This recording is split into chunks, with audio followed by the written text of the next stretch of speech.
L'origine et la finalité de ce projet portent la suite en fait de deux sujets d'études menés par la DVD. Le premier sujet concerne la caractérisation des revêtements de surface pour les trottoirs vis-à-vis du thème de l'ICU, l'îlot de chaleur urbain. La DVD a mené sur un site annexe sur un dépôt de la ville de Paris, à Bonneuil-sur-Marne, a créé un démonstrateur pour caractériser vis-à-vis de l'ICU les revêtements de surface. Et donc dans ce cadre d'études-là, sur le démonstrateur, on a fait des tests sur différents matériaux de trottoir et notamment sur des matériaux modulaires du type dalles rustiques, dalles béton, dalles granit, pavés. Le deuxième sujet d'étude est la décarbonation des travaux, avec comme objectif de réaliser dans le futur des chantiers sans fourniture, sans transport. Et donc les revêtements modulaires s'y prêtent bien à ce type de chantier.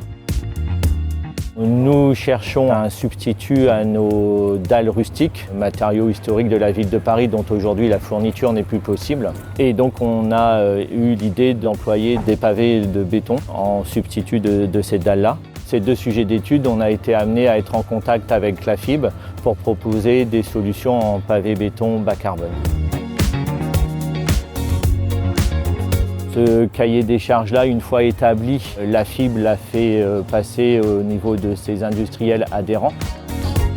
3 industriels ont en fait répondu au cahier des charges et sur la base de cette réponse-là, à la fois l'offre technique et l'offre économique, on en a retenu un.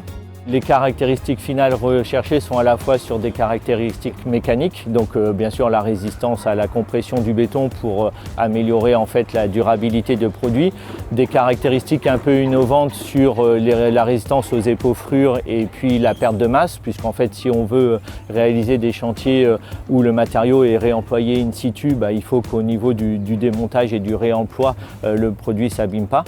Et ensuite on avait des caractéristiques plutôt de surface, avec du coup une volonté d'avoir une fourniture entre guillemets vieillie, avec donc une méthode de vieillissement dès la fabrication des produits modulaires pour pas avoir une surface uniforme dès la réception de l'aménagement. Et ensuite sur les caractéristiques de surface, il y a aussi des questions d'adhérence puisqu'on est sur espace public, des questions de texture de surface pour des facilités d'entretien et de nettoyage.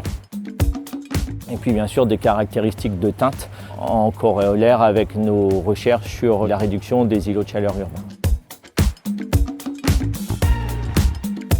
Concernant la procédure des marchés innovants, on a du coup bénéficié du partenariat avec la FIB qui nous a permis, nous, d'avoir la diffusion du cahier des charges auprès de plusieurs industriels. Et ensuite, côté Ville de Paris, on a bénéficié d'une procédure innovation qui est déjà inclue dans notre cahier des charges.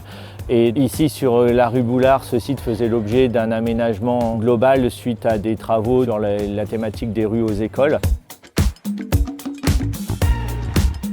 Concernant aussi la collaboration, ça s'est fait essentiellement dans un premier temps le CERIB et la FIB sur l'amélioration des caractéristiques techniques par rapport aux produits existants. Sur la question de la duplication de cette expérimentation, on a demandé donc à notre industriel de refaire une nouvelle campagne de préfabrication du pavé pour qu'on puisse le tester. Et en parallèle, nous sommes à la recherche d'un second site expérimental sur Paris, on ne sait pas encore où, sur une opération programmée où on pourrait tester cette nouvelle formulation. Et puis comme on n'était pas très loin de nos objectifs finaux, l'idée derrière c'est de l'intégrer à notre cahier des charges en termes de fourniture de revêtements modulaires pour que ensuite l'ensemble des sections territoriales puissent faire appel à ce type de produits pour faire des aménagements dans Paris.